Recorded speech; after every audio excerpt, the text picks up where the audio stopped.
Il y a de cela quelques jours, le président iranien avait demandé pardon aux pays du Golfe pour les avoir frappés après les frappes israélo-américaines sur leur territoire.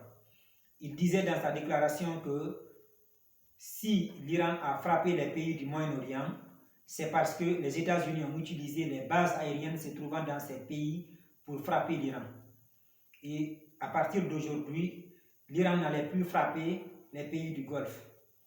Et même après cette déclaration, j'ai remarqué que les frappes continuaient. Récemment, c'est une raffinerie de pétrole qui a été frappée et plusieurs autres endroits d'ailleurs. La question que je me pose, qu'est-ce qui est à l'origine de ça? Pourquoi après la déclaration, les frappes continuent? Est-ce que ça veut dire que les États-Unis continuent à utiliser les bases aériennes se trouvant dans les pays du Golfe pour frapper l'Iran? Ou bien c'est une division qui règne entre les gardiens de la révolution et le président iranien? Ça, c'est la première question que je me pose. C'est que, il y a de cela quelques jours, le ministre des Affaires étrangères iranien avait déclaré que le détroit d'Ormuz n'est pas fermé et qu'ils n'ont pas l'intention de fermer le détroit d'Ormuz. Et quand ils vont vouloir le faire, l'opinion sera informée. Et pourtant, depuis le début de la guerre, les médias conventionnels nous disent que le détroit d'Ormuz est fermé et qu'aucun bateau, aucun navire ne passe le détroit d'Ormuz. Et que même 2 bateaux ont été attaqués par des drones après qu'ils ont essayé de traverser le détroit d'Ormuz. Alors, pourquoi ils nous ont fait croire que le détroit d'Ormuz est fermé depuis tout ce temps-là? Qu'est-ce qui est à l'origine de spéculation du pétrole sur le marché mondial? Est-ce que c'est une guerre commerciale? Est-ce que c'est une stratégie commerciale? Ou bien c'est encore une division qui est dans le camp des gardiens de la révolution? Est-ce qu'il y a une division entre eux là-bas? Parce que ces 2 cas-là sont similaires entre la déclaration du président iranien concernant les pays du Golfe et la déclaration du ministre des Affaires étrangères iranien concernant le détroit d'Ormuz.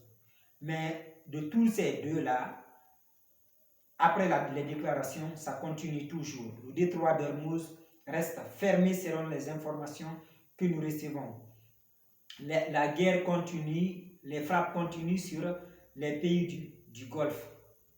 Est-ce qu'il y a une division entre les gardiens de la révolution? Ça, c'est les 2 questions que je me pose. La deuxième chose aussi que je veux vous parler ici, c'est le fait que les États-Unis continuent à frapper des écoles ou encore des sites civils en Iran. Aujourd'hui encore, il y a eu une école qui a été frappée, 150 morts. Vous ne pouvez pas vouloir sauver un peuple en tuant ce même peuple. Ça, c'est archi faux. Alors, la deuxième information que je voulais aussi partager ici, c'est que le ministre de l'énergie américain avait déclaré que la marine américaine a escorté un pétrolier dans le détroit d'Ormuz pour traverser le détroit d'Ormuz. Cette information a été infirmée. Au cas où vous l'avez vu quelque part, sachez que ce n'est pas vrai. Je ne sais pas où est-ce qu'ils ont pris cette information. Cette déclaration a été faite pourquoi? Ça aussi, c'est une stratégie. Il faut savoir que quand il y a une guerre, il y a aussi la guerre de communication. Ce n'est pas seulement sur le terrain. Si vous avez bien remarqué, c'est très rare de voir des informations ou encore des images d'impact de missiles iraniens. C'est-à-dire que si l'Iran frappe l'Israël, vous ne verrez pas des images ou des informations sur l'impact. En tout cas, même si on vous donne des informations sur l'impact des frappes iraniennes sur l'Israël, mais ce sont des informations qui ne sont pas, c'est-à-dire que ce sont des informations qui ne sont pas aussi très graves, d'accord? C'est-à-dire qu'on ne donne pas toutes les informations.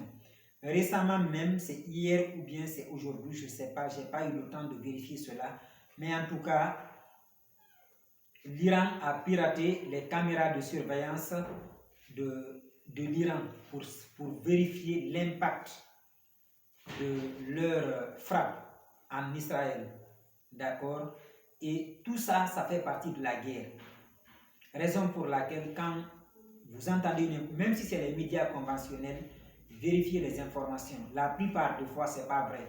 Et surtout, si vous avez bien remarqué, l'Israël censure les informations qui sortiront de leur pays, que ce soit par les influenceurs ou par les médias.